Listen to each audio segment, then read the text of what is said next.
Life is getting weird in the 2020s and people want to go back to a simpler time. So I decided to take the advice of my betters and return to Monkey, as all man used to need was a stick and some gumption. I planned to have a spear challenge where I could survive the zombie apocalypse without any of the fancy modern conveniences as we have come to know and love. This game is set in the year 1997, but still, no smartphone, no internet, just me, a stick, and a dream.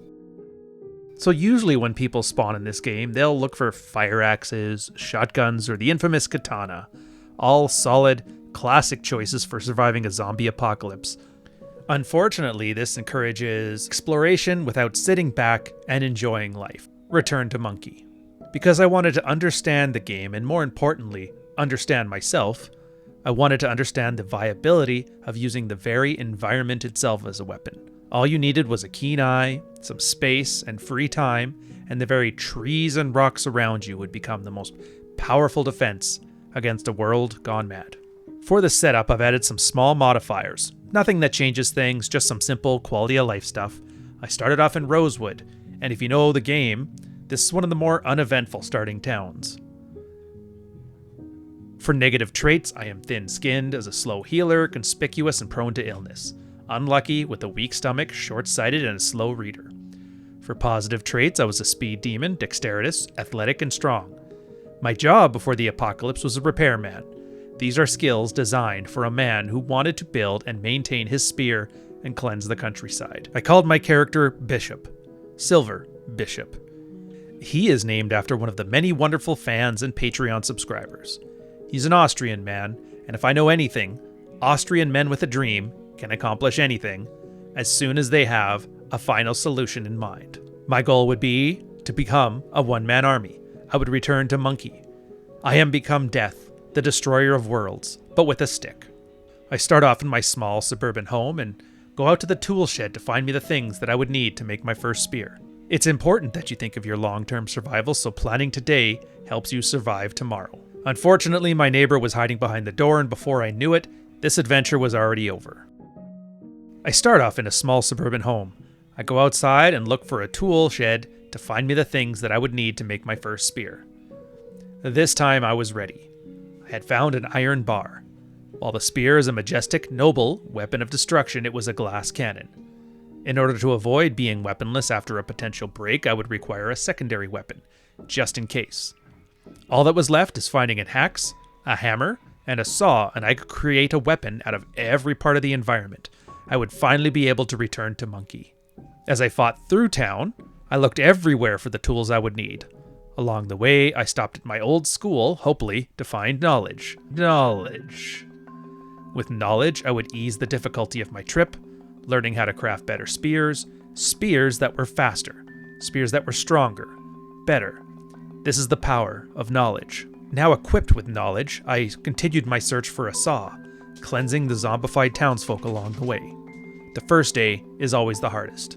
Somehow I brushed past a neighbor, was bit again on the neck. The thing about being wounded in Project Zomboid is depending on the wound, you may still be in the fight. If you were scratched, there's a small chance your adventure was over and that you would turn into a zombie. A laceration gave you a 1 in 4 chance, but a bite was guaranteed. All that was left was to enjoy the sweet embrace of death and relight.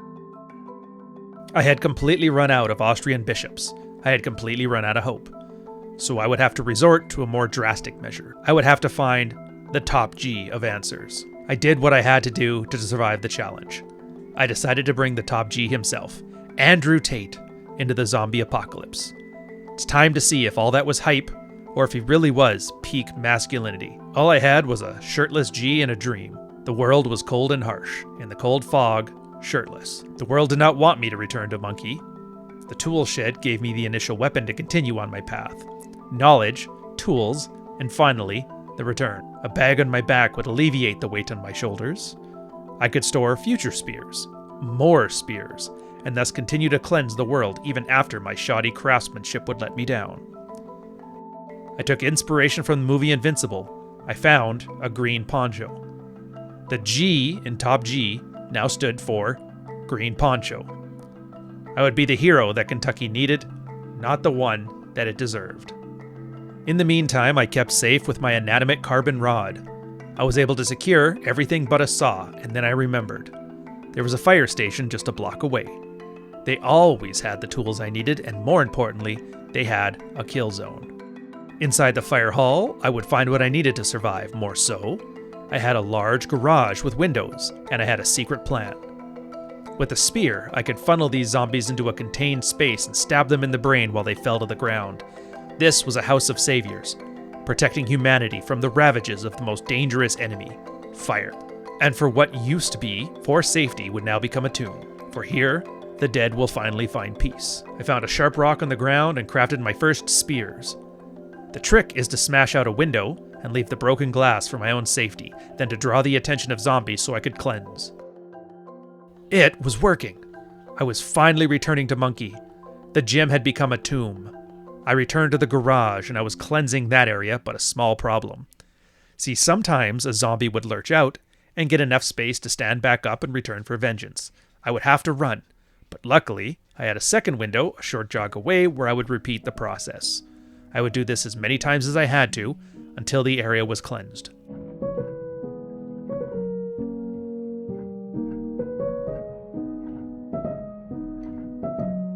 After a long day's work and many accomplishments, I grabbed a bed and dreamt of what the next day and what it would bring.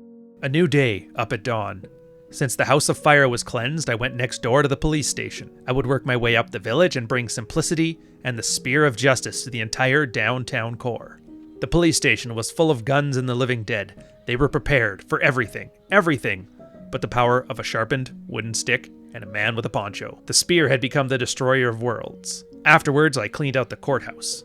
In the houses of justice and jurisprudence, I would become the law. I was Judge Dredd, but with a poncho and the toppest of G's. With the scent of justice, I decided to do what every town hero would do and move on, like a silent protagonist. I rolled into the upscale suburban homes next door, wondering what adventure awaits me. It seemed simple. Just like the fire hall and the police station, smash and clear windows, drive the hordes of the dead into them, and bring the spear down upon them. Little did I know they would not make it easy. Top G would be top F'd. A sneaky devil was hiding behind a Christmas tree, and by the time I noticed, it would be too late.